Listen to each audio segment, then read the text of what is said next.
Good evening everyone. Institute of E Ayurveda में आप सभी का मनपूर्वक स्वागत। हम आज यहाँ पर इंस्टीट्यूट ऑफ ई आयुर्वेद द्वारा संचालित certificate course in Ayurvedic dermatology के इंट्रोडक्टरी सेशन में सम्मिलित हुए हैं।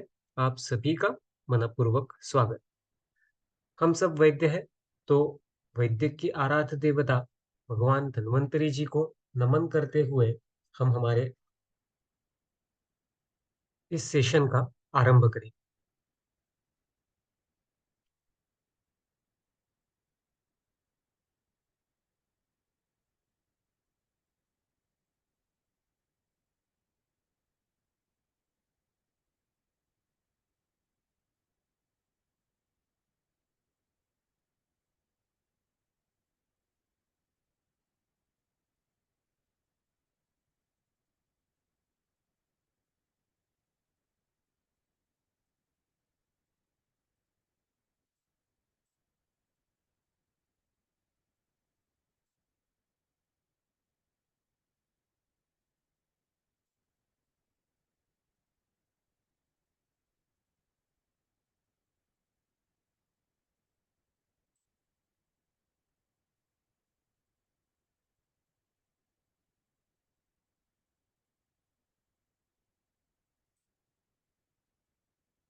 ओम धन्वंतरे नमः। वैद्य की आराध्य देवता भगवान धन्वंतरी तथा माँ शारदा को नमन करते हुए हम हमारे इस आज के इंट्रोडक्टरी सेशन का आरंभ करेंगे। मैं आप सभी पार्टिसिपेंट्स का तथा हमारे मेंटोर वैद्य अनय डावरे जी, जो इस कोर्स के एक करता धरता या जिनकी वजह से ये कोर्स की हम आज ये 10th बैच तक पहुंच रहे हैं, उनका मनपूर्वक स्वागत करता हूँ। इंस्टीट्यूट ऑफ ई आयुर्वेद के बारे में ब्रीफली आपको इन्फॉर्म करना चाहूंगा। इंस्टीट्यूट ऑफ ई आयुर्वेद 2011 से ऑनलाइन लर्निंग के क्षेत्र में कार्य कर रहा है। Online learning in the field of Ayurveda. आज हम 12 साल से आयुर्वेद का ज्ञान प्रचार और प्रसार के लिए कार्य कर रहे हैं। वैद्य अनंत धर्माधिकारी सर के चरक निरूपण से, चरक अध्ययन से ये कार्यक्रम का आरंभ हुआ। उसके साथ वैद्य दिलीप गाडगीळ सर संहिता निरूपण के लिए हमारे साथ ज्वाइन हुए, और तब से लेकर आज तक online lectures, Android applications, iPhone applications, संहिता ग्रंथों के एप्लीकेशंस, उसके साथ साथ डिफरेंट डिफरेंट सर्टिफिकेट कोर्सेस, जिसमें से एक आज जिसके लिए हम यहाँ पे मिल रहे हैं, certificate course in Ayurvedic dermatology, और patient management software Softayu, online digital library of audio and video recordings, which is having more than 1500 lectures for Ayurveda। इस प्रकार से बहुत सारे एस्पेक्ट्स में इंस्टीट्यूट ऑफ आयुर्वेद कार्य कर रहा है। इसी के इसका मुख्य उद्देश्य है कि वैद्य को सक्षम बनाना और वैद्य को एक सुपर स्पेशलाइज्ड प्रैक्टिशनर के रूप में हमें समर्थ बनाना है। तो इसके साथ ये कार्य त्वचा विकार के रूप में भी हम सुपर स्पेशलाइज्ड प्रैक्टिस किस तरीके से कर सकते हैं, इसके लिए ये certificate course in Ayurvedic dermatology Vaidya Anay Daware sir के मुख्य भूमिका में और उनके मार्गदर्शन में इसे हम कर रहे हैं।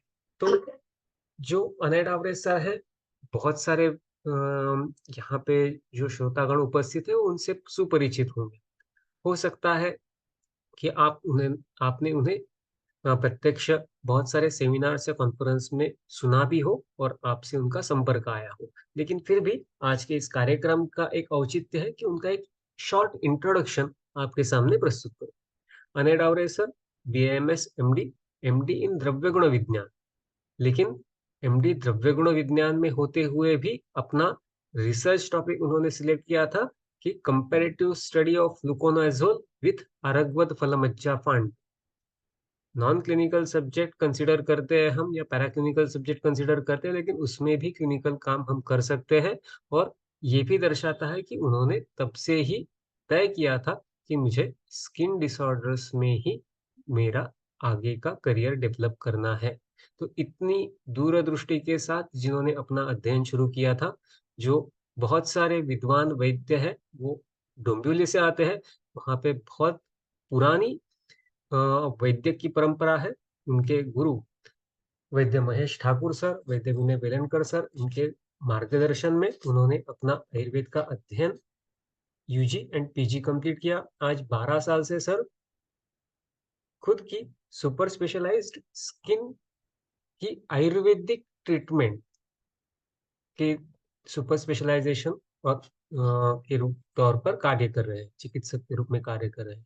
केवल लेकिन सर का ऐसा है नहीं कि केवल मेरा ज्ञान मेरे तक ही मैं सीमित रहूं। उस ज्ञान का फायदा रुग्णों को भी होना चाहिए, लेकिन केवल मेरे पेशेंट, मेरे पास जो अफोर्डिंग पेशेंट आते हैं उन्हें ही ना हो। उसके साथ साथ जो पुअर पेशेंट्स है, जो अफोर्ड नहीं कर सकते, ऐसे पेशेंट्स के लिए भी सर डोंबिवली में नाखे ट्रस्ट की जो चैरिटेबल ओपीडीज होती है वहां पे भी अपनी सेवा दे रहे हैं। उसके साथ साथ केवल मैं मेरा ज्ञान मेरे तक सीमित रखूंगा ऐसा न करते हुए, जितने भी त्वचा विकास से संबंधित कॉन्फ्रेंसेस होते हैं उसमें आपको सर का सहयोग जरूर दिखेगा। केवल इंडियन डेलीगेट्स के सामने ही नहीं, बल्कि बहुत सारे फॉरेन डेलीगेट्स के सामने भी आयुर्वेदिक डर्मेटोलॉजी के बारे में बहुत ही विद्वत्तापूर्ण व्याख्यान, बहुत ही विद्वत्तापूर्ण लेक्चर्स सर प्रेजेंट कर चुके हैं। बहुत सारे नेशनल इंटरनेशनल कॉन्फ्रेंस में सर का प्रेजेंटेशन हो चुका है। सर आयुर्वेद व्यासपीठ डोंबिवली से भी जुड़े हुए हैं। उसी के साथ साथ उनके parent institute Sion Ayurved college से भी वो जुड़े हुए हैं। बहुत सारे कॉन्फ्रेंसेस में उनके प्रेजेंटेशंस, उनके आर्टिकल्स, उनके एसेज, उनकी केसेस, इनको प्रमाणित किया जा चुका है। उन्हें अवार्ड्स मिल चुके हैं। ऐसे वर्सेटाइल हमारे जो वक्ता है इस कोर्स के मेंटोर, मैं अनय डावरे सर का पुनः एक बार यहाँ पर स्वागत करता हूँ और उन्हें आज का ये सेशन आगे कंडक्ट करने के लिए रिक्वेस्ट करता हूँ। Thank you.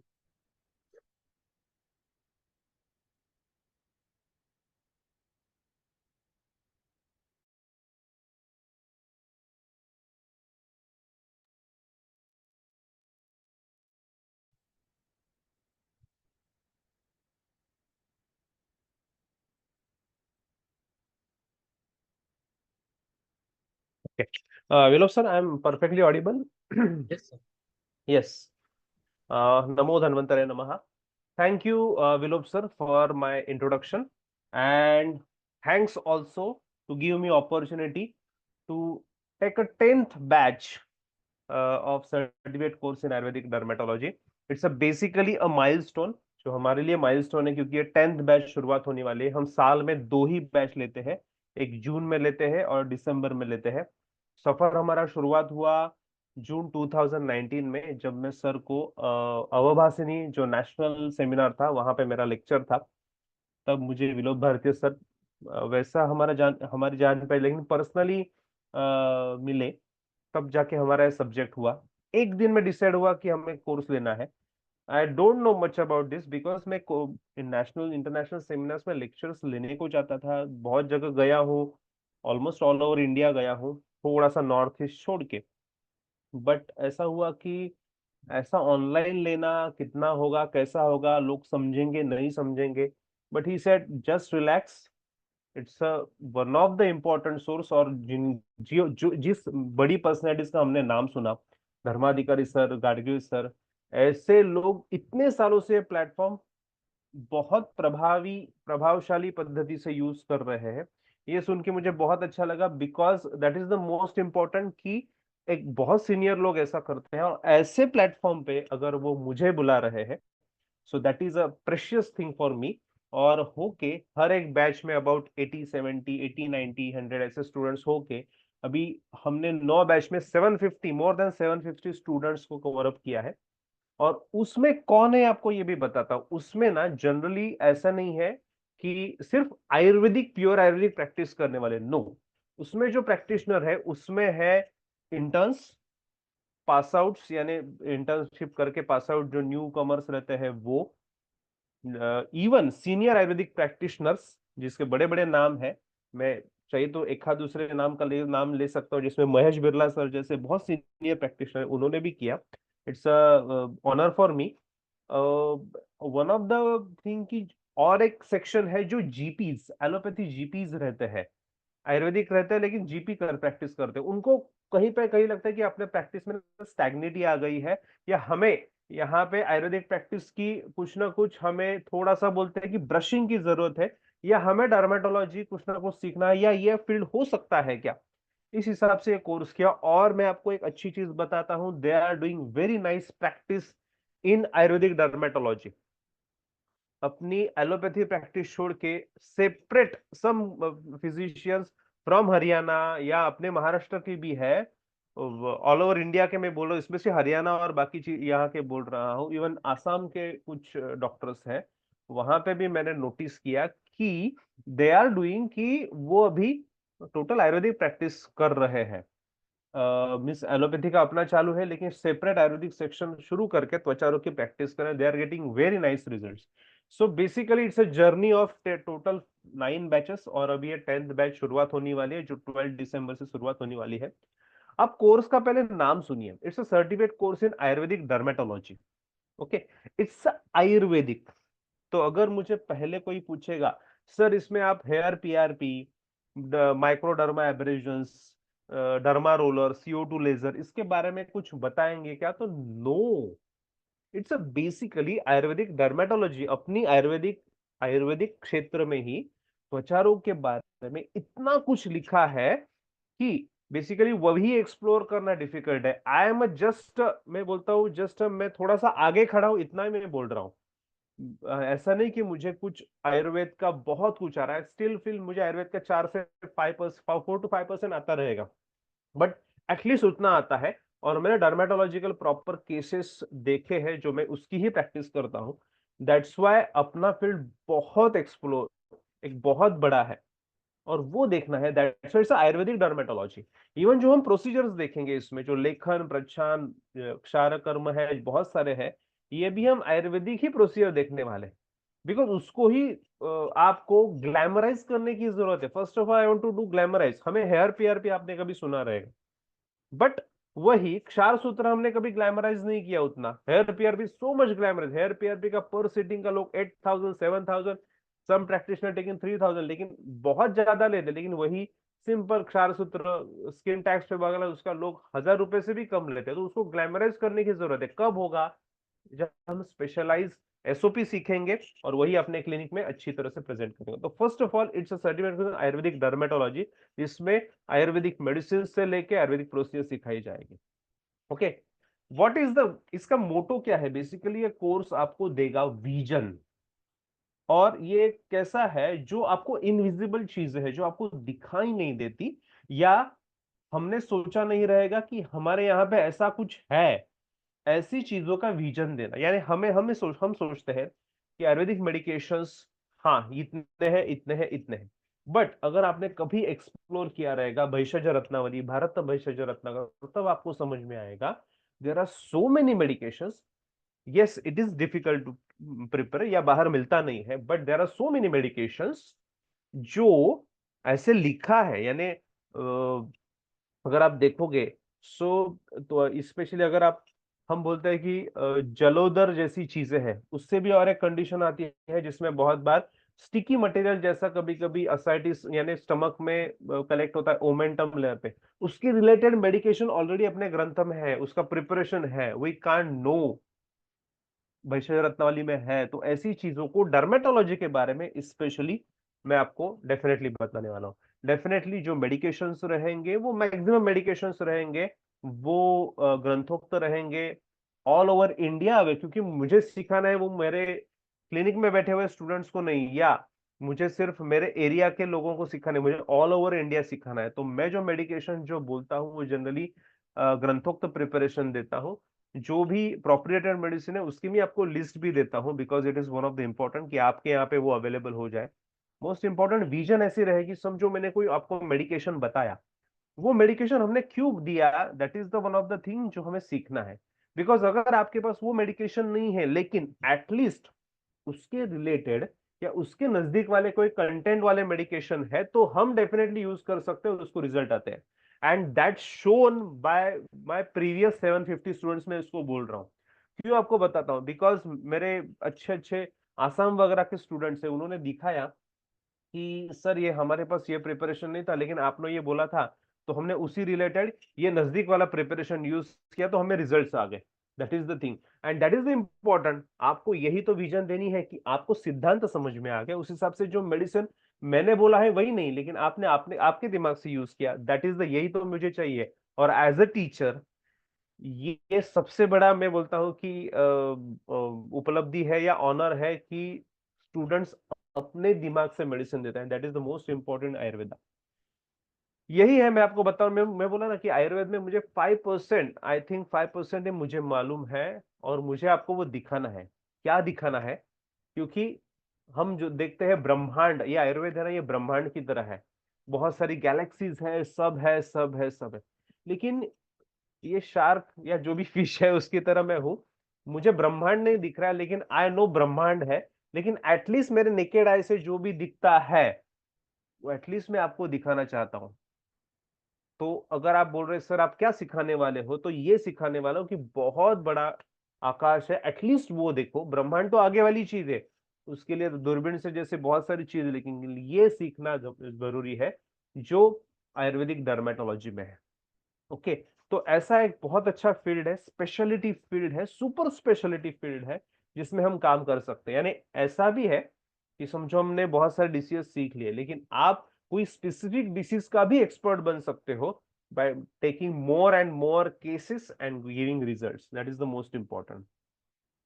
कैसा है? फर्स्ट ऑफ ऑल ये जो कोर्स है वो ऑनलाइन डिस्टेंस एजुकेशन है। ऑनलाइन डिस्टेंस यानी आप यहाँ, मैं यहाँ पे बैठा हूँ, विलोप सर मेरे यहाँ से 700-800 किलोमीटर यानी अबाउट अमरावती में बैठे हैं। मेरे यहाँ पे शायद अभी जो ज्वाइन हुए हैं उसमें से कुछ लोग मुंबई के रहेंगे, कुछ दिल्ली के रहेंगे, कुछ गुजरात के रहेंगे, कुछ वी डोंट नो। तो शायद डिस्टेंस 1000 से लेके कितना भी रहेगा, आप आराम से बैठ के ये कोर्स सुन सकते हो। मेरे प्रीवियस स्टूडेंट भी सुनते थे आराम से बैठ के, कहीं पे भी सुनते थे, बैठ के नोट्स निकालते थे, बार बार सुन के नोट्स निकालते थे। वो कैसे बार बार सुन के, हम देखेंगे। So these are all lectures by same method. आप जैसे सुन रहे हो, जैसे देख रहे हो, इसी मेथड से आपको सब लेक्चर्स दिखाई देने वाले हैं, ये ध्यान में रखिए। अभी आप शायद अभी 5-7 मिनट लेक्चर को हो गया, ऑल आर यूज टू कि सामने हमें पिक्चर दिख रहा है, सर का आवाज आ रहा है। अभी सर नहीं दिखेंगे तो भी चलेगा, यानी एक्चुअली में अगर स्टेज पे रहता तो एक्चुअली 10 मिनट बाद ऐसी ही कंडीशन आती है कि हमें लिंक लगनी शुरुआत होती है लेक्चर की। इसी मेथड से किया जाता है ऑल लेक्चर्स, ध्यान में रखिए। Then total 24 lectures of 1 hour है, लेकिन वो 1 आवर के होते नहीं है, वो जनरली 1 घंटा 10 मिनट, 1 घंटा 15 मिनट, कभी कभी 1.5 घंटे के हो जाते हैं। 24 लेक्चर्स के आगे भी 3-4 लेक्चर्स हम रखते हैं। कभी कभी हम जो प्रीवियस बैच के स्टूडेंट्स हैं उन्होंने अपने सिद्धांत यूज करके, जो मैंने सिखाया वो सिद्धांत यूज करके उनको रिजल्ट्स आते हैं बहुत अच्छे, उसका भी हम स्पेशल लेक्चर्स रखते हैं। ऐसे भी हमने स्पेशल लेक्चर रखे हैं। जो भी लेक्चर रहेंगे वो शाम को इन अ नाइट टाइम, जैसे हमने आज रात को 9:30 बजे सुन रहे हैं मुझे, वैसे ही हम 9:30 से 10:30 बजे सुनने वाले हैं। लेकिन आप बोलेंगे sir problem, there is a big problem. Problem ऐसा आ रहा है कि हमारी ओपीडी रहती है सर, हम बहुत घाई करके नहीं सुन सकते। बिकॉज कौन सी भी अच्छी सी चीज सीखनी है और स्पेशली स्पेशलिस्ट सीखने तो आपको शांति की जरूरत है। नो इश्यूज, मैक्सिमम टाइम आप ट्राई कीजिए कि रात को 9:30 से 10:30 बजे आप लेक्चर अटेंड किए, नहीं हुआ तो there is a recording available for you. 24 hours to 48 hours में आपको रिकॉर्डिंग अवेलेबल होती है। समझो अभी लेक्चर हुआ तो अगले 24 घंटे या 48 आवर्स में लेक्चर रिकॉर्डिंग अवेलेबल रहती है, आप साइट पे जाके वो सुन सकते हैं। और वो कितनी देर तक रहेगी, तो वो 6 महीने तक रहेगी, इट्स अबाउट जून 2024 तक अवेलेबल रहेगी। तो आप लेक्चर एक बार, दो बार, तीन बार, जितनी बार चाहे उतनी बार सुन सकते हो, लाइव भी सुन सकते हो, बाद में रिकॉर्डिंग भी सुन सकते हो। That is the most important thing, ऐसे आप कर सकते हो। तो नो इश्यू विद दैट। 6 महीने तक, अगले 6 साढ़े 6 महीने तक आपको रिकॉर्डिंग अवेलेबल रहती है। मेरे प्रीवियस स्टूडेंट्स ने तो 700-800 पानों के नोट्स बनाए, मैं बोलता हूँ वो बुक बना है उनका, इतना बड़े नोट्स बनाए हैं, बार बार सुन के सब एक एक चीज निकाल के उन्होंने बनाई है। तो दैट इज द मोस्ट कि रिकॉर्डिंग आपको अवेलेबल है। Maximum time live lecture attend करने की कोशिश करो, बट अगर नहीं हुआ तो रिकॉर्डिंग है। कुछ लेक्चर भी है जो जीपीज है, जो 11 साढ़े 11 बजे तक प्रैक्टिस करते हैं, वो पूरा रिकॉर्डिंग ही सुनते हैं सभी में, लेकिन आप लाइव सुनने की कोशिश करो। Recording is available for you. Thing is that, और एक चीज है सर, ठीक है हमने समझो सुन लिया, उसका हमें क्वेरी है, वो कहाँ पे सुनेंगे, आप करेंगे क्वेरी। तो वो जो क्वेरी रहेगी ना, वो डेफिनेटली हम व्हाट्सएप ग्रुप बनाते हैं, और व्हाट्सएप ग्रुप पे हम क्वेरी शेयर करते हैं, और जिस टॉपिक के उस रिलेटेड रहते हैं, बाद में सब लेक्चर्स खत्म होने के बाद आप कोई भी क्वेरीज पूछ सकते हैं। और ऐसा भी है कि 2019 को जो बैच शुरुआत है, उसका भी अभी तक ग्रुप बहुत एक्टिवली चल रहा है। उस पे भी अभी बहुत चीजें शेयर होती है, अभी भी कुछ क्वेरीज आती है तो करता हूं, क्योंकि I am connected to all students.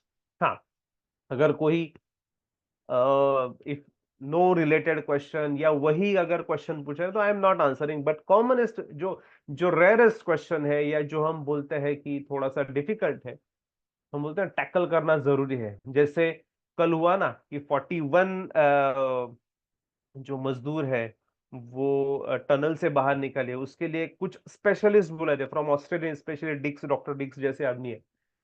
I am not that much big, but कभी कभी ऐसे हमें ट्रिकी रहता है, वो अगर कुछ रहेगा तो I am there in a group. अगर मुझे कभी कभी सीखने को मिलता है, वो भी मैं सीखता हूँ।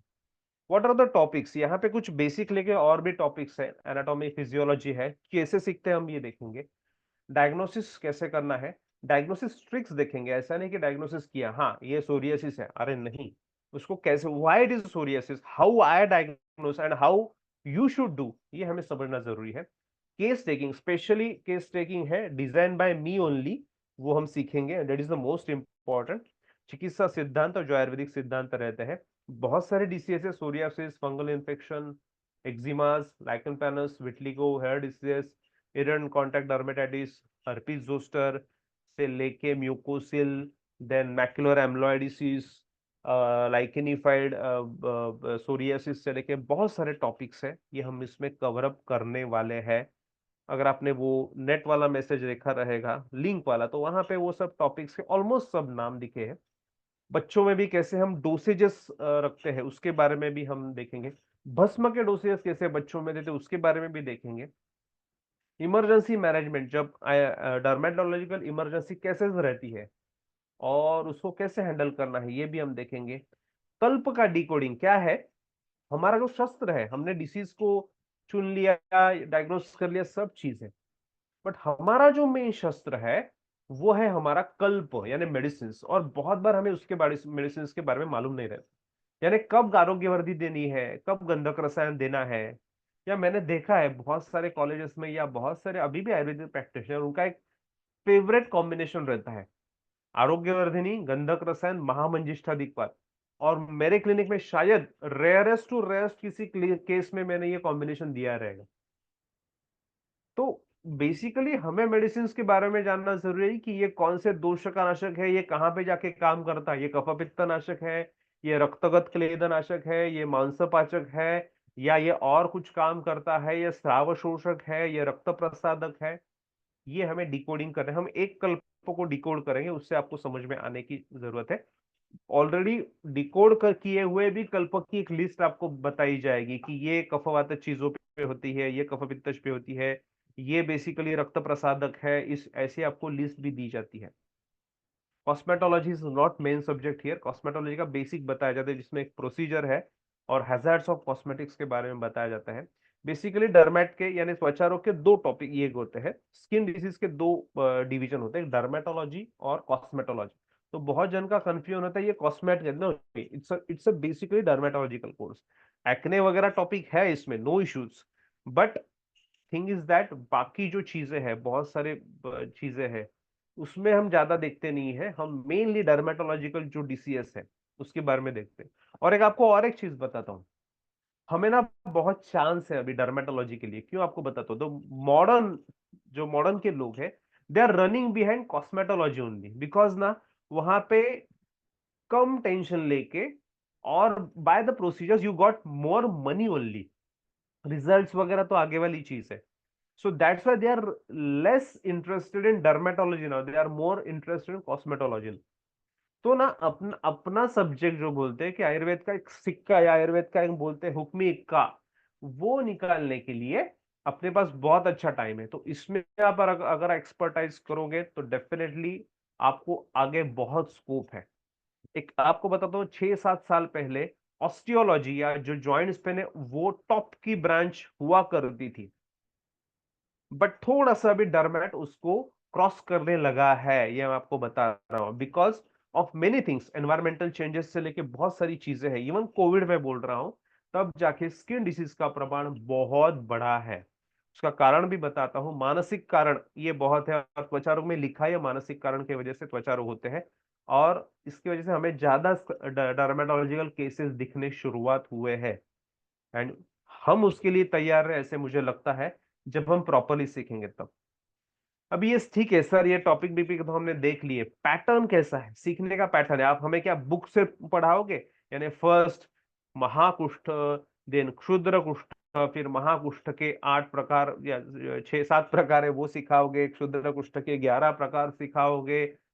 नो, हम डायरेक्टली टॉपिक्स पे जाते हैं, स्टेप बाय स्टेप जाते हैं, लेकिन डायरेक्ट टॉपिक में हम आज देखने वाले हैं एनाटॉमी, आज देखने वाले केस टेकिंग, आज देखने वाले चिकित्सा, देन एक एक डिसीज है डायरेक्ट सोरियासिस फंगल, ऐसे हम डायरेक्ट टॉपिक्स पे जाने वाले हैं।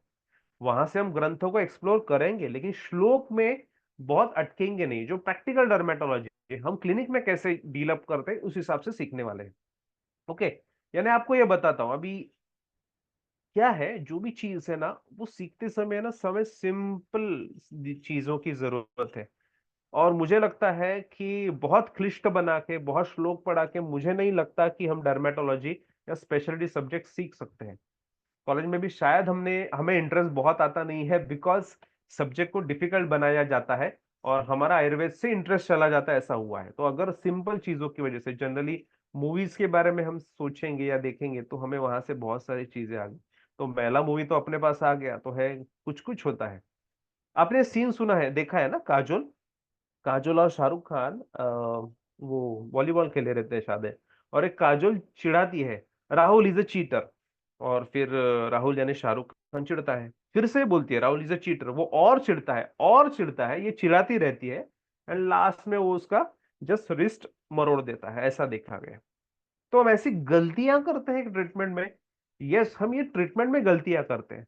हम ना भड़काते हैं किसको, हर किसको भड़काते हैं, सोरियासिस को भड़काते हैं। सोरियासिस आपने सामने देखा है, यस सर, हम कुछ मेडिकेशन यूज करते हैं जो हमें रिजल्ट आते हैं, लेकिन 10 में से ना 3 पेशेंट को ही रिजल्ट आते हैं, बाकी सात सात पेशेंट्स में से ना 2 पेशेंट को रिजल्ट ही नहीं और 5 पेशेंट भाग जाते हैं, क्योंकि उनका सोरियासिस बढ़ने लगता है। क्यों? उसका कारण है, फर्स्ट कारण है, एक वन ऑफ द उसमें एक कारण है कि अनस्टेबल सोरियासिस।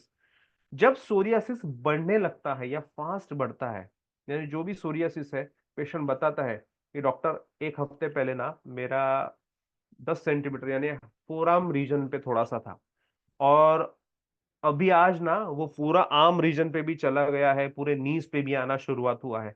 यानी क्या हो रहा है, ये बढ़ रहा है, इट्स कॉल्ड अनस्टेबल सोरियासिस। और स्टेबल सोरियासिस यानी पेशेंट बताता है डॉक्टर मेरा सोरियासिस दोनों एंकल रीजन पे है, दोनों नीज पे है, और 2-3 महीने से जैसे का वैसा ही पड़ा हुआ है, तो that is called stable psoriasis. हमारी जो स्टैंडर्ड ट्रीटमेंट है जो हम देते हैं ना, वो स्टेबल सोरियासिस की मैक्सिमम टाइम रहती है और वो रिजल्ट पे लाती है। लेकिन अनस्टेबल सोरिया जो फटाफट बढ़ने वाला है, उसमें जो आपके फेवरेट्स उष्ण तीक्ष्ण द्रव्य बहुत सारे यूज करते हैं, तब वो सोरियासिस बहुत बार बढ़ने लगता है और बढ़ता है, ऑलरेडी बढ़ रहा है उसको आप और बढ़ा रहे हैं। यानी वो चिढ़ा है, जैसे शाहरुख खान चिढ़ा है और काजोल इसको और चिढ़ा रहे, वैसे आप सोरियासिस को और चिढ़ा रहे और वो और बढ़ रहा है। ये हम गलती करते हैं। तो उसके बारे में ग्रंथ में भी श्लोक है तीक्ष्णोष्ण लेपोत्कृष्टम कुष्ठम ही विवृद्धि मलिने देहे। इसका मीनिंग क्या है? बेसिकली जब जब भी हम संशोधन किए बिना कोई भी अनस्टेबल या कोई भी चीज है त्वचा रोग में, अगर वहां वहां पे तीक्ष्ण लेप करते हैं, हमारे पास बहुत तीक्ष्ण लेप है जो सोरियासिस में यूज किए जाते हैं, तीक्ष्ण तेल वगैरह यूज किए जाते हैं, अगर आप यूज करें तो विवृद्धि मलिने देहे, पूरे शरीर भर फैलता है। तो हमारे जो फेवरेट सोरियासिस के मेडिसिन है, उष्ण तीक्ष्ण है, स्पेशली तीक्ष्ण है, आभ्यंतर या बाह्य जो भी रहेंगे, अगर आप यूज करोगे और सोरियासिस अगर बढ़ रहा है तो डेफिनेटली डेफिनेटली डेफिनेटली वो और बढ़ेगा, यानी उसका शाहरुख खान होगा। यानी जो हमने सीन में देखा, उसी टाइम हमें क्या मेडिसिन करना जरूरी है, उसके ऑपोजिट यानी अर्थापत्ति हमें उल्टा करना है कि सौम्य औषधियों का मेडिसिन करने में, मॉडर्न मेडिसिन में भी सेम है। If you have stable psoriasis we should can we you can use steroids with salicylic acid.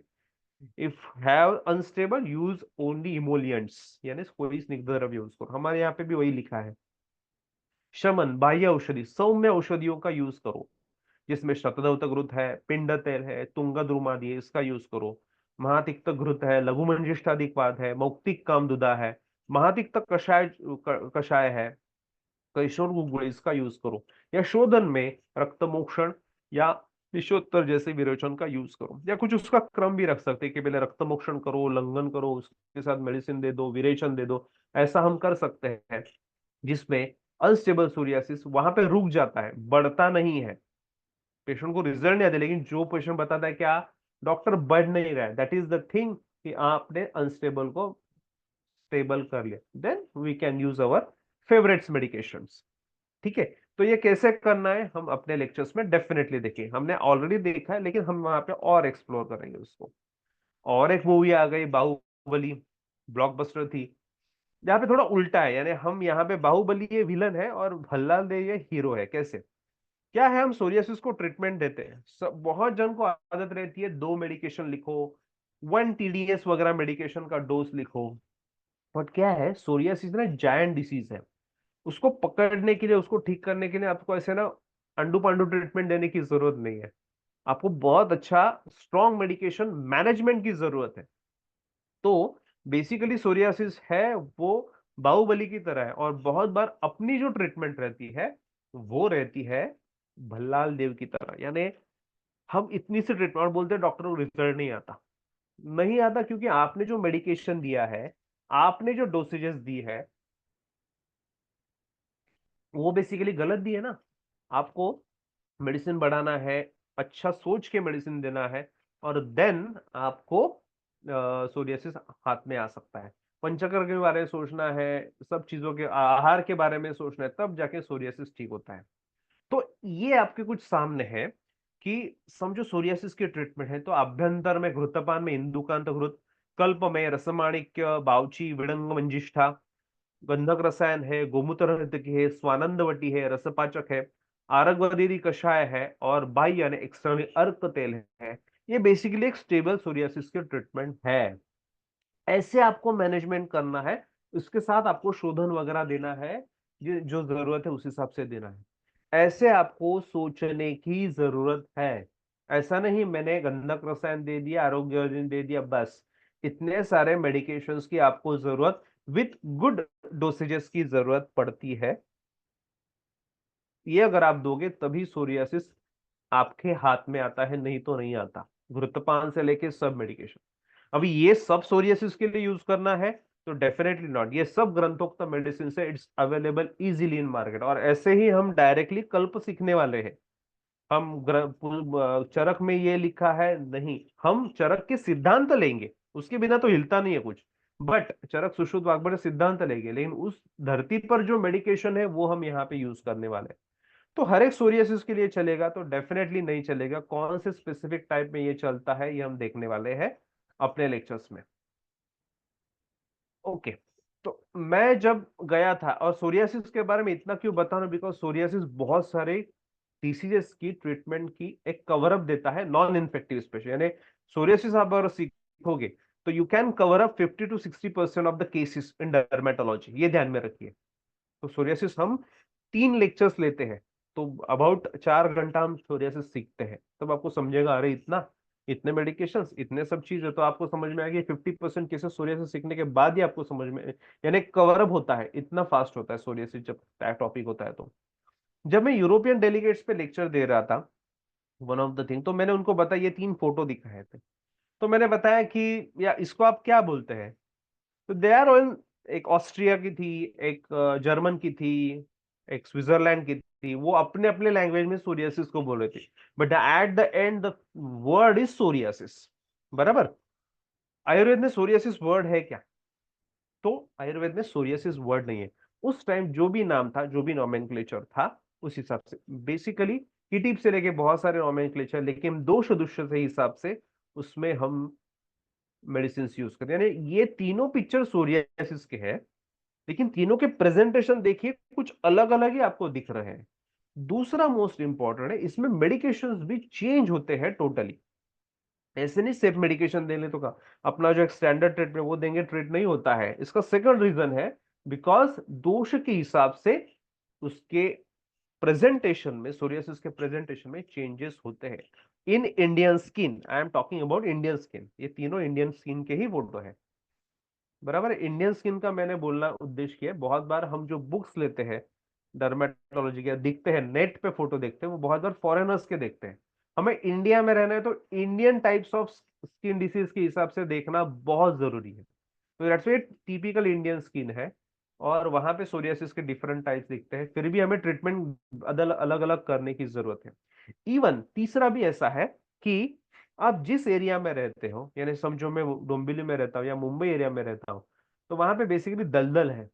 वही विलोप सर रहते हैं वो अमरावती एरिया में, वहां पे हवा जो ड्राई है बहुत, तो मेडिसिन यूज करते समय, उष्ण तीक्ष्ण मेडिसिन अमरावती में यूज करते समय बहुत सोचना पड़ता है। वही वही मुंबई में उतना सोचना नहीं पड़ता, ये ध्यान में। मैं जलगांव में भी प्रैक्टिस करता हूँ, तो वहां पे ऐसा है कि समझो मैंने गंधक रसायन का डोज जरा भी बढ़ाया ना, तो समझो वहां पे पेशेंट अगले 5 दिन में फिर से रिविजिट करने ही वाला है।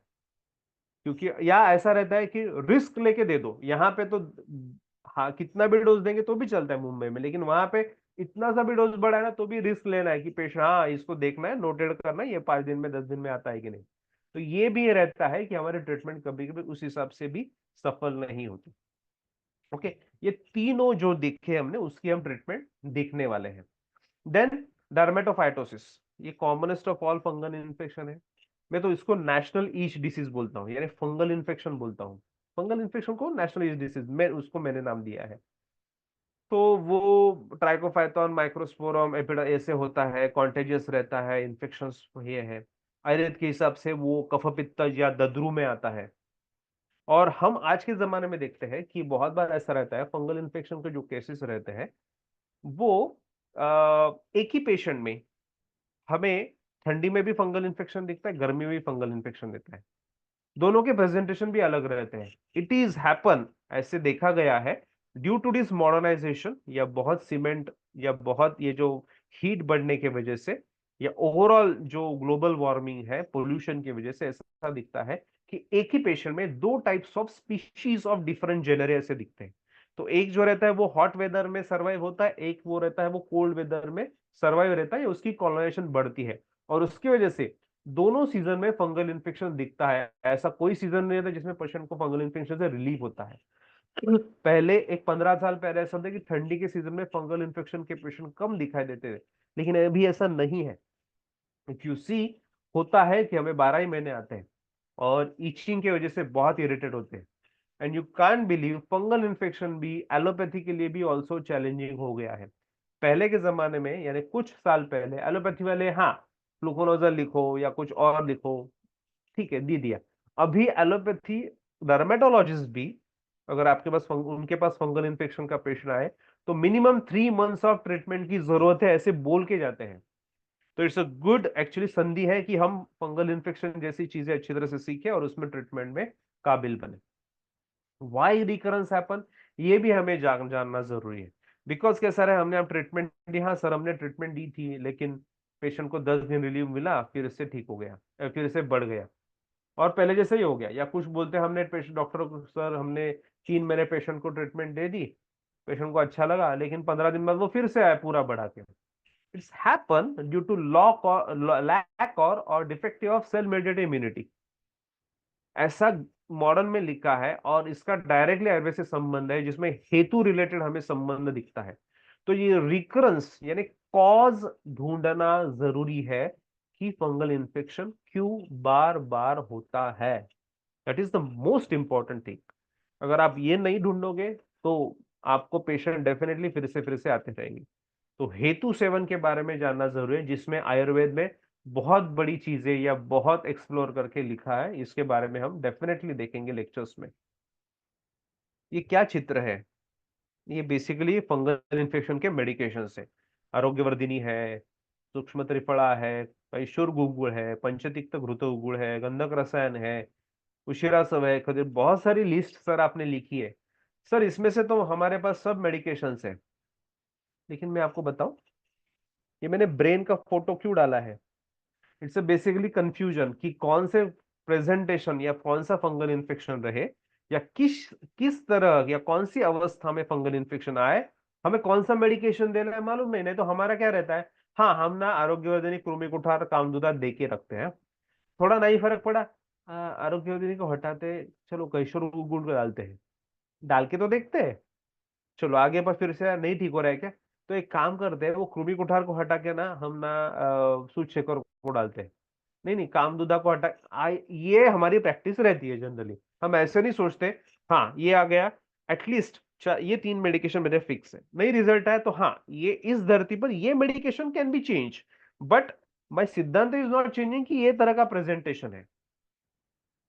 तो दैट्स वाई ये ब्रेन में कंफ्यूजन रहता है। हमारा ब्रेन क्या काम करता है, हाँ ये नहीं हुआ तो ये ऐसा नहीं, एटलीस्ट हमें समझ में आना चाहिए कि ये नहीं तो ये क्यों, या ये मेडिसिन क्यों नहीं काम कर रहा है, ये हमने क्यों मेडिकेशन दिया, ये हमें जानना बहुत जरूरी है। देयर इज ऑलवेज प्रॉब्लम कि जो भी मन में हुआ है वो यूज करो। हाँ, इस कहीं कौन से लेक्चर में सुना था, वो खजीरारिस्ट है ना, वो फंगल इन्फेक्शन पे यूज करते हैं। अरे वो कृमि भी रहता है तो विडंगारिस्ट नहीं, ऐसे कभी रिजल्ट नहीं आते आपको। आप पेशेंट पर प्रैक्टिस ही करते रहते हैं, उसमें बहुत साल चले जाएंगे, पेशेंट को रिजल्ट नहीं आएंगे, आपके पेशेंट्स नहीं बढ़ेंगे। अभी ये क्या है, ये बेसिकली हम एनाटॉमी में सीखते हैं कि स्वेट ग्लैंड्स पर सीएम स्क्वायर। अभी ये क्या है, 189, 239, 207, 198, 183, 172, 205, 221, ये क्या है? Basically it's a concentration of the sweat glands, यानी 189 लिखा है, वहां पे 189 स्वेट ग्लैंड्स पर सेंटीमीटर स्क्वायर, इतने वो रीजन में रहते हैं। तो आप देख सकते हो सबसे ज्यादा जो दिख रहा है वो 239 है, जो स्मॉल फिंगर्स रहता है उसके नीचे थोड़ा से रीजन पे है, जहां पे सबसे ज्यादा स्वेट के ग्लैंड्स के कॉन्सेंट्रेशन रहते हैं। वही 172 यानी वहां पे सबसे लेस स्वेट ग्लैंड्स के कॉन्सेंट्रेशन रहते हैं। इफ डिसीज ओरिएंटेड देखा जाए तो स्पेशली जो फंगल इन्फेक्शन जैसा है, जिसमें स्वेट बहुत ज्यादा आता है, वो जहां पे स्वेट ग्लैंड का कॉन्सेंट्रेशन ज्यादा है, स्पेशली पैर के रीजन में हम देख रहे हैं, तो टीनिया पेडी जनरली 239 वहां पे हमें कॉमनेस दिखता है। वही स्पेशली जहां पे स्वेट ब्लॉक होने की यानी अस्वेदन जैसी कंडीशंस रहती है, वहां पे हमें नॉन इन्फेक्टिव जैसी बीमारियां, जिसमें लाइकन प्लानस है, लाइकन सिंप्लेक्स क्रॉनिकस है, या लाइकनिफाइड सोरियासिस है, ये हमें 172 इस जगह पे दिखती है, बिकॉज वहां पे स्वेद को ब्लॉक करना इजी है। यानी अपने ग्रंथ में दो चीजें लिखी है, त्वचा रोग के पूर्व रूप, अस्वेदन, अतिस्वेदन। तो अस्वेदन जो चीज है वो 172 पे पहले दिखेगी, वहां पे generally non infective skin disease होने की चांसेस है। और 239 वहां पे स्वेद, अतिस्वेदन, वहां पे इन्फेक्टिव या स्पेशली फंगल इन्फेक्शन जैसे, बैक्टीरियल इन्फेक्शन जैसे, वो हमें दिखने की सबसे ज्यादा संभावना है। It's called probability, this side is for probability. तो डायग्नोसिस पर्पस के हिसाब से हमें एनाटॉमी सीखनी है, एनाटॉमी का ही पार्ट था। अभी कभी कभी हम डिस्ट्रीब्यूशन ऑफ द एपोक्राइन, अगर हम स्वेट ग्लैंड पे जाएंगे तो उसके डिफरेंट टाइप्स है, apocrine sweat glands and eccrine sweat glands. तो apocrine are the special glands, जो हम बोलते हैं मिल्क सिक्रीशंस है, जो कान में जो अपने वैक्स आता है, ये सब मॉडिफाइड एपोक्राइन ग्लैंड्स है। और बाकी रीजन पे, एक्सिला रीजन पे, एरियोला रीजन पे, पेरियम्बिलिकल रीजन पे, पेरिनियल, सर्क्यूम ओरल, ये रीजन पे रहता है, वहां पे एपोक्राइन स्वेट ग्लैंड्स है। अभी ये क्यों हमने लिखा है उसका, क्योंकि ये कुछ स्पेशल है। क्या स्पेशल है कभी आप सोचो, लेक्चर में तो हम देखने ही वाले हैं। क्योंकि कौन से जो स्वेट है उसका स्मेल आता है आपको मालूम है? कभी सोचो, एक्सिलर कभी भी डिओड्रेंट की एड देखी है? कौन सा रीजन ऊपर किया जाता है? एक्सिलर रीजन, बराबर। क्यों? वहां का जो स्वेट रहता है वही स्मेली रहता है। ओ स्मेली रहता है। सो व्हाइट स्मेली, एपोक्राइन ग्लैंड्स क्या रहती है, उसके सिक्रीशंस क्या रहते हैं, एट द एंड ऐसा है। ये क्यों सीखना है? बिकॉज हमें वहां पे मेडिसिन सोचते समय वही मेडिकेशन देने, समझो आरोग्यवर्धिनी दे रहे हैं, तो वही देना है या उससे हायर देना है, उसके डोसेजेस हायर देने हैं, ये हमें जानना जरूरी है। Because it's something producing which is more pungent smell, more oily secretions, ऐसा कुछ है क्या? इसकी वजह से हमें करना पड़ता है क्या? डेफिनेटली इस हिसाब से हमें मेडिकेशंस के बारे में सोचना जरूरी है। इवन एपोक्राइन स्वेटलैंड्स रिलेटेड रीजन में कोई स्पेशल डिसीज होते हैं क्या? यस, ये हम सब देखने वाले हैं, वो अपने लेक्चर्स के एनाटॉमी चैप्टर में स्पेशली। देन कभी कभी हम जाते हैं कि diagnosis, diagnosis diagnosis diagnosis, Ayurvedic diagnosis, modern diagnosis कैसे करते हैं? इतने सारे डिसीज है, बुक में जाओगे तो मोर देन 500 कंडीशन से। मॉडर्न का तो इतना हमें मालूम नहीं है, कुछ नहीं है, लेकिन एटलीस्ट कॉमनेस्ट हमें 70 to 80 डायग्नोसिस आने जरूरी है। लेकिन सर वो सब सामने सेम सेम ही दिखते हैं। कैसे दिखते हैं सेम, आपको बताता हूँ। क्या है? सर्कुलर रीजन है, इट्स रिंगवर्म। सर्कुलर रीजन है, इट्स न्यूमुलर एक्जिमा। सर्कुलर रीजन है, इट्स एरिथेमा मल्टीफॉर्मी। सर्कुलर लीजन है, इट्स ग्रैनुलोमा एलोरेवे। सर्कुलर लीजन है लेकिन इट्स ब्लास्टोमाइकोसिस। और सर्कुलर से, लेकिन मैंने आपको 5 ही दिखा है। तो यहां से ही हमारा कंफ्यूजन शुरुआत होता है। सर वो सब गोलाकार दिख रहे हैं लेकिन कुछ उसमें फीचर्स है। तो डेफिनेटली ये फीचर्स जानना बहुत जरूरी है। अगर आप देखोगे तो यहाँ पे सेंट्रल क्लियरिंग है और बाजू में आपको टिपिकल वेसिकल्स या जो हम बोलते हैं कि पिटिकाएं दिख रही है, इचिंग इसमें रहती है। यहाँ पे सेंट्रल क्लियर है लेकिन क्रस जैसी चीज है। यहाँ पे हमें दिख रहा है कि कुछ बो एंड एरो जैसा हम वहां पे होते हैं, तो उसका कॉन्सेंट्रिक रिंग्स है। तो और यहाँ पे हम दिखते हैं कि बाजू में एडिमेटस कुछ तो है। और हम यहाँ पे देखते हैं कि पूरा भरा हुआ एलिवेटेड और क्रस्ट, ब्लडी क्रस्ट वगैरह ऐसी चीजें हैं। तो डेफिनेटली पांचों का डायग्नोसिस अलग अलग है। यस। पांचों की फीचर्स अलग अलग है। यस। इसे इसे हमें डायग्नोसिस देखना है। हाइपोपिगमेंटेशन है, सफेद चीजें दिख रही है, सब एक जैसे ही दिखते हैं, लेकिन वो टीनिया वर्सिकुलर है, विटलिगो है, इडियोपैथिक गटेड हाइपोमेलानोसिस है, या लाइकन स्क्लेरोसिस है, या और कुछ है, ये हमें जानना जरूरी है। बिकॉज क्यों जानना जरूरी है? अगर वो नहीं जानोगे ना तो ट्रीटमेंट ही नहीं होती। अभी आज ही मेरे स्टूडेंट ने पूछा था, लिप रीजन पे ऐसे स्वेलिंग थी, और उसने क्या बताया, लेक्चर लिया, सब पढ़ाई किया, सर मैं इसकी जो ट्रीटमेंट है वो इसकी दे दूं क्या, नोडुलर एक्ने की दे दूं क्या? मैंने पहले बोला वो कौन से रीजन पे है, बोला लिप रीजन पे है। तो वो है क्या, एक्ने है क्या बेसिकली? फर्स्ट बोले हाँ सर वो एक्ने नहीं है।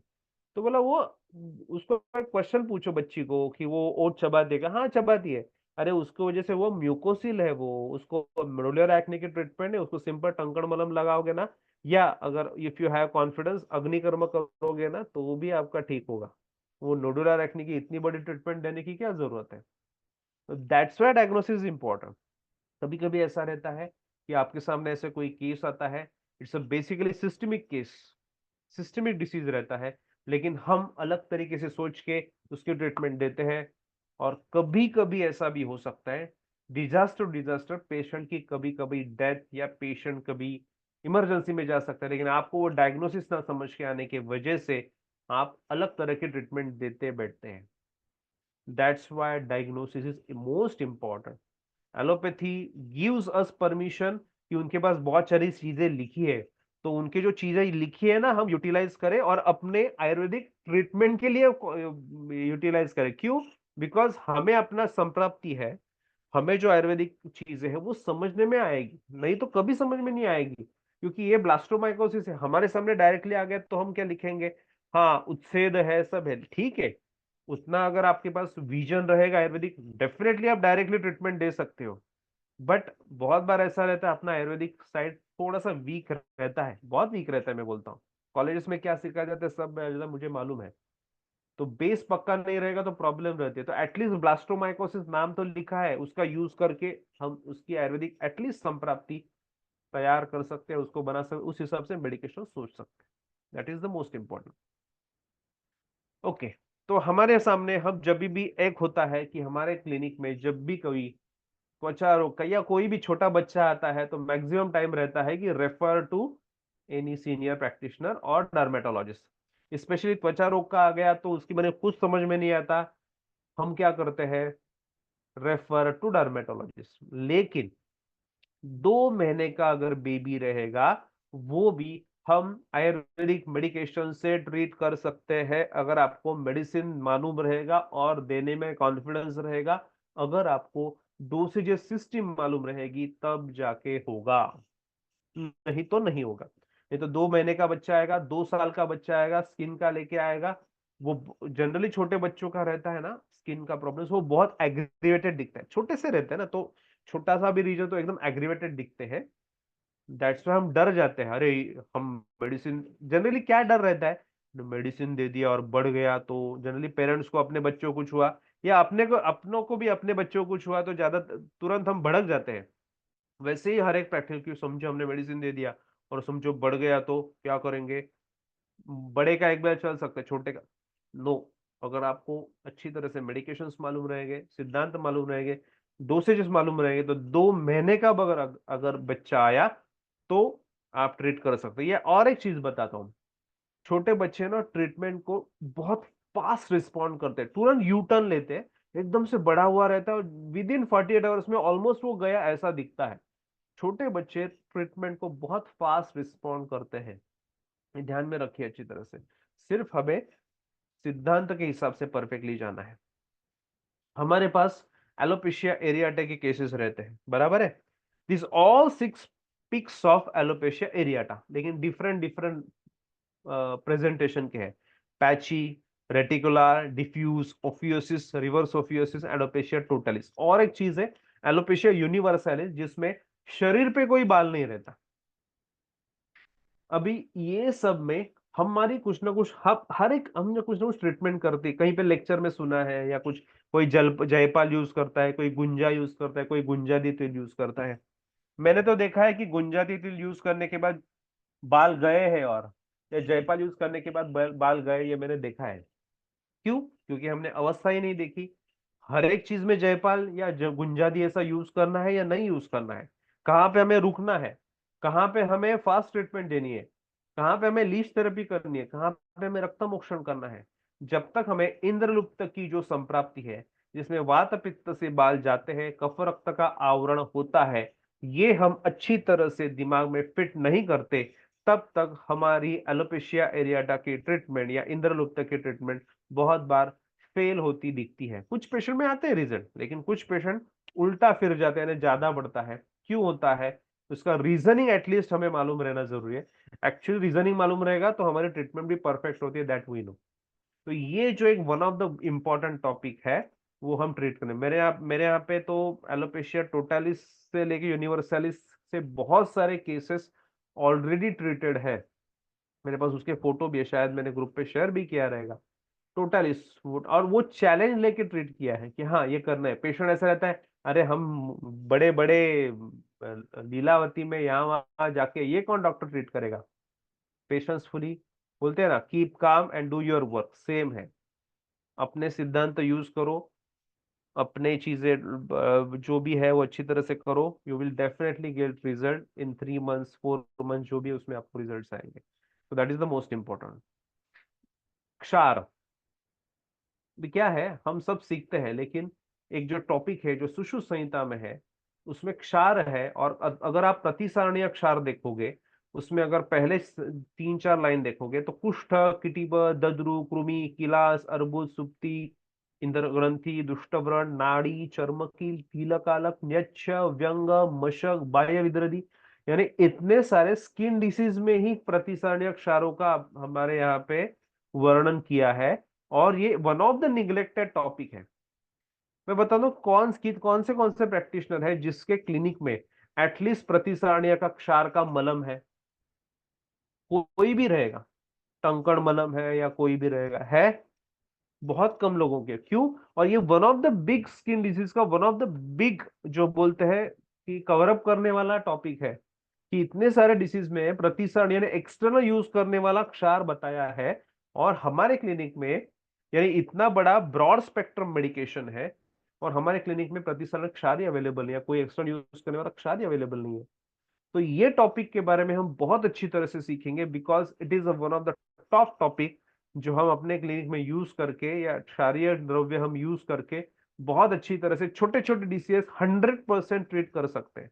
100% ना, अपुनर्भव तरीके से। ये वन ऑफ द टॉपिक है जो क्षार है। डिकोडिंग ऑफ द मेडिसिन मैंने बताया, जिसमें हम आरोग्यवर्धिनी का डिकोडिंग देखने वाले हैं।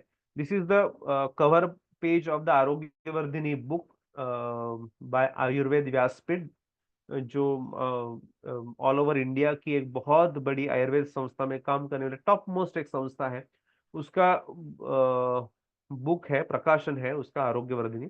और इसका जो मुखपृष्ठ है वो मेरे सर के सर यानी डॉक्टर नरहर महेश ठाकुर सर, उनके सर नरहर प्रभु सर, उन्होंने बनाया है। एंड इफ यू सी यहाँ पे आरोग्यवर्धिनी के सब कंटेंट का हनीकॉम के एक शेप में सबका विश्लेषण आया है।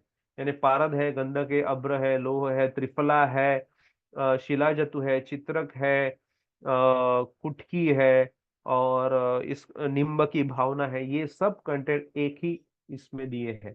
तो उसका हम डी कोडिंग देखेंगे, आरोग्यवर्धिनी एक्चुअली शीत है, उष्ण है, कौन से दोष पे काम करती है, कौन सी धातु पे काम करती है, इसका डी कोडिंग हम बहुत सिंप्लीफाई करके देखेंगे।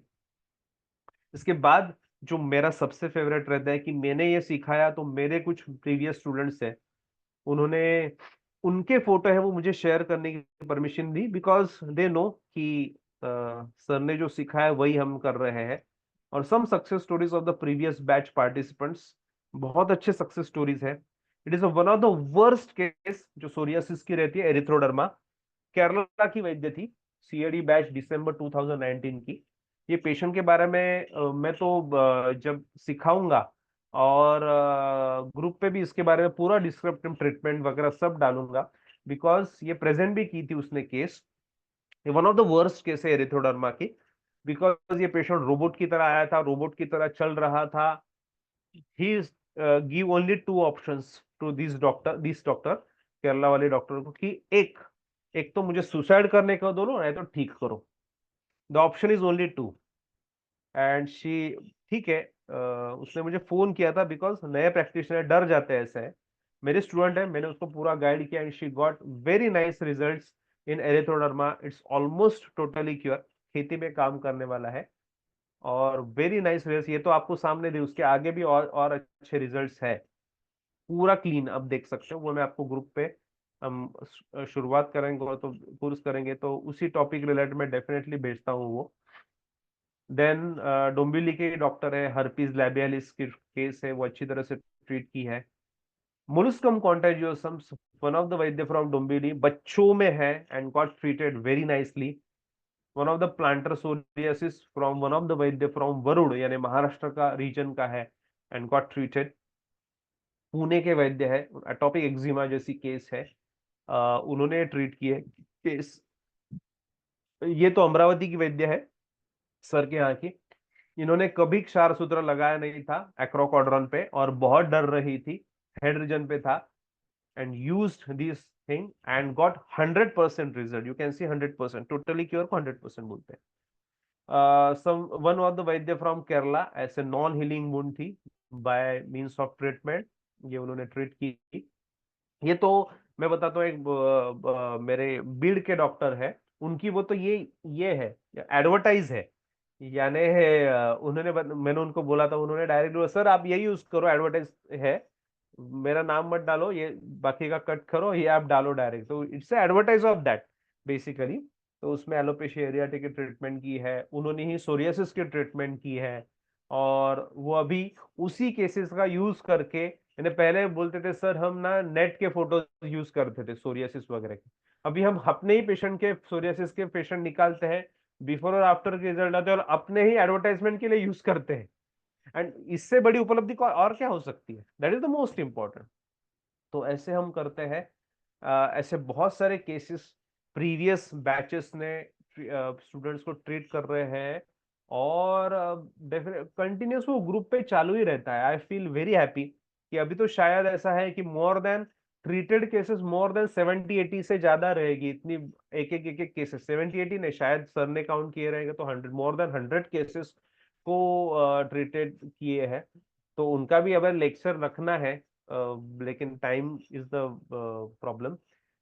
ऐसे मिस अभी मैं थोड़ा सा बोल रहा हूँ कि आई फील वेरी प्लेजर या वेरी प्रिविलेज कि ऐसे केसेस ट्रीट होते हैं, और इसका अगर पूरा अगर अपने पास डॉक्यूमेंटेशन बना तो that is the most important. मेरा जो ये कोर्स है, इसका उद्देश्य ये आयुर्वेद का त्वचा रोग है, डर्मेटोलॉजी, वो बहुत अच्छी तरह से सिखाना, ये बहुत इंपॉर्टेंट है। दूसरा है कि आयुर्वेदिक अच्छे प्रैक्टिशनर बने डर्मेटोलॉजी वाले। तीसरा, वो अच्छे अच्छे प्लेटफॉर्म्स पे जाके अपने विचार या अपनी चीजें या अपने केसेस है वो रखे।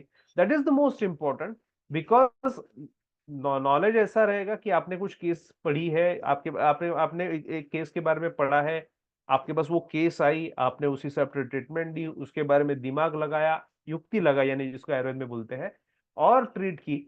ये वर्ल्ड के सामने आना जरूरी है। और अभी ऑफर आपके सामने बहुत सारी चीजें खुल के आ रही है, तो that is the most important कि हमें खुल के बाहर आना जरूरी है। कि ऐसा नहीं कि आयुर्वेद से ये ट्रीट नहीं हो सकता, नहीं, ये महाराष्ट्र के डॉक्टर ने ये ट्रीट की है, गुजरात के डॉक्टर ने ये ट्रीट की है, एमपी के, ऐसा आना जरूरी है। ये कब होगा? जब ये स्पेशलिटी ब्रांच होगी। तो ये कोर्स का उद्देश्य ही बेसिकली स्पेशलिटी ब्रांच बनाना है। तो ये जो कोर्स है वो एग्जैक्टली 2 वीक्स आफ्टर 12 दिसंबर 2023 मंगलवार को रात को 9:15 बजे शुरुआत होगा। ये ऑनलाइन कोर्स है। इसके बारे में सब मैंने चीजें बताई कि 24 आवर्स 24 लेक्चर्स रहते हैं। Every Tuesday and Thursday lecture रहते हैं, लाइव लेक्चर से 3 महीने का कोर्स रहता है। मैं आपको ये भी चीज बताऊं, वाई ट्यूसडे एंड थर्सडे? हफ्ते में दो ही क्यों लेक्चर? बिकॉज ना बहुत एक ही टॉपिक में बहुत सारी चीजें सिखाई जाती है। कोप अप करना जरूरी है, नहीं होता है कोप अप, बिकॉज पोर्शन बहुत बड़ा रहता है, आपको बुक से भी पढ़ना है, सब चीजें पढ़नी है। लगता है हाँ दो ही लेक्चर, सब लेक्चर 30 के 30 लेक्चर पॉसिबल ही नहीं है, इतने हेवी लेक्चर है सब कि आपको होगा ही नहीं कि हफ्ते में दो लेक्चर हेवी जाते हो। एक अगर आपने लेक्चर मिस किया तो आगे कोप अप करना डिफिकल्ट जाता है। दैट्स वाई हम जनरली ऐसे है ना, एकदम थर्ड ईयर वगैरह स्टूडेंट को नहीं देते, बिकॉज कोप अप करना डिफिकल्ट जाता है। एटलीस्ट इंटर्न या उसके आगे वाला कर सकता है, हेवी जाता है। दैट्स वाई हफ्ते में दो ही लेक्चर लिखे, तो आपको पढ़ाई के भी टाइम मिले, फिर से रीराइट करने को टाइम मिले, फिर से रिवीजन करने, इसलिए हफ्ते में दो लेक्चर, और उसका रिकॉर्डिंग अगले 6 महीने तक आपके पास रहता है। व्हाट्सएप ग्रुप तो चालू रहता है, व्हाट्सएप ग्रुप पे सब चीजें शेयर की जाती है। अभी आपको क्या काम करना है? अभी एडमिशन्स तो ऑलरेडी शुरुआत हो गए हैं। कुछ लोगों को डाउट्स थे उसके रिलेटेड, हमने यहाँ पे ये लेक्चर रखा था। तो यहाँ पे बेसिकली आपको ये जो लिंक है, शायद वो ग्रुप में भी आए हैं आपके, वहां पे आपको आपको एडमिशन लेना है, पेमेंट्स कर प्रॉपर आपको फॉर्म फिल करने हैं, आपको वहां पे आपका डिग्री सर्टिफिकेट फिलअप करना है, देन ऑफलाइन या ऑनलाइन पेमेंट इस हिसाब से करना है। 10,500 पेमेंट्स है। हमने फर्स्ट बैच को जो फीस है वही फी है, एंड बैच तक रखी है, अभी तक हमने फीस बढ़ाई नहीं है। और आपको जो वहां पे करोगे तो एडमिशन्स आपका तुरंत हो जाएगा, और बाद में हम व्हाट्सएप ग्रुप वगैरह बना के बाकी सब चीजों के बारे में डिटेल के बारे में, कौन सा लेक्चर होने वाला है कैसा, ये सब बताएंगे। ओके। तो शायद ऐसा है कि एवरीवन गॉट क्लियर्ड कि क्या ये कोर्स है। So I request everyone, I appeal everyone कि जल्द से जल्द ये आप कोर्स को, ये लिंक को आप क्लिक करो, और आपका जो कोर्स है वहां पे एडमिशन ले लो। It's a very privilege to teach everyone and also learn from you, from the all over Indian Ayurvedic participants. Okay, अभी मैं यहाँ पे रुकता हूँ। Thank you. Thank you very much Anay sir. जैसे अभी सर ने हमें बहुत डिटेल इंफॉर्मेशन बताई है कि ये सर्टिफिकेट कोर्स में क्या होने जा रहा है। आप इस बात से इसका अंदाजा जरूर लगा सकते हो कि 10th बैच में हम पहुंचे हैं। ऑलमोस्ट 750 वैद्य एक सुपरफिशलाइज्ड प्रैक्टिस आज कर रहे हैं। तो एक कोर्स के बारे में हमारे कोर्स के बारे में हम तो बोल ही सकते हैं, लेकिन हर बैच में जब 100 पार्टिसिपेंट्स अराउंड होते हैं तो वो इटसेल्फ एक आंसर होता है कि वो कोर्स कितना इफेक्टिव होगा और वो कितना उसके जो कंटेंट्स है वो कितने उत्कृष्ट होंगे। तो इसलिए मैं आप सभी लोगों से पुनः एक बार अपील करना चाहूंगा कि आप जरूर इस कोर्स को ज्वाइन कीजिए और एक सुपर स्पेशलाइज्ड आयुर्वेद प्रैक्टिशनर बनने के लिए अपने आप को अ, तैयार कीजिए। इसके बाद में आपको अगर कुछ डाउट्स रहते हैं एडमिशन के बाद करते समय आपको कोई डिफिकल्टी आती है तो आप जो नंबर्स दिए हैं उसके ऊपर हमें कांटेक्ट कर सकते हैं। आपको जो भी इस लेक्चर्स के बारे में रिकॉर्डिंग्स जो होती है, रिकॉर्डिंग्स 6 महीने तक रखी जाती है। आपको अपने नोट्स बनाने होते हैं।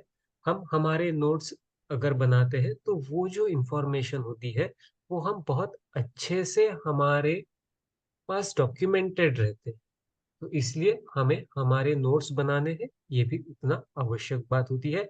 हमें हम खुद को प्रिपेयर करना होता है एक सुपर स्पेशलाइज्ड प्रैक्टिशनर बनने के लिए। अनय सर इतने सालों से प्रैक्टिस कर ही रहे, लेकिन एक वैद्य होने के नाते हमारा ये कर्तव्य है कि हम आगे आने वाले वैद्यों तक ये सब बातें उतने ही अच्छे तरीके से पहुंचा सके। तो आप सब लोगों से पुनः एक बार निवेदन है कि आप जरूर इस कोर्स को ज्वाइन कीजिए। प्रीवियस बैचेस से ही आपको ये इन्फॉर्मेशन मिली होगी। आप आपने के जो भी फ्रेंड्स होंगे जो जिन्होंने इस कोर्स को ज्वाइन किया होगा वो और अच्छे से आपको इस कोर्स के बारे में बता पाएंगे। आप जरूर उनसे सुनिए, उनको पूछिए और जल्द से जल्द इसे सब्सक्राइब कीजिए। सब्सक्रिप्शन प्रोसीजर बहुत ही सिंपल है। वेबसाइट पे जाके आपको फॉर्म फिलअप करना है और जैसे हमने कहा कि ये केवल बीएमएस प्रैक्टिशनर्स के लिए ही ये कोर्स किया जाता है, न कॉमन पब्लिक के लिए भी नहीं और न अन्य कोई पैथी के लिए भी नहीं। तो बीएमएस प्रैक्टिशनर्स होने की वजह से आप बीएमएस ही हो, इसके लिए आपका degree certificate, final year mark list या कोई भी ऐसा डॉक्यूमेंट, रजिस्ट्रेशन सर्टिफिकेट या आइडेंटिफाई हो जाए वो आपको वहां पे अपलोड करना है। अपलोड करके पेमेंट करना है। पेमेंट करने से ही आपका आपकी एडमिशन कंफर्म हो जाए। तो thank you very much Anay sir for giving in detail view overview of this course, and thank you very much everyone for joining this session. Good night everyone. Good night, everyone. Good night, sir.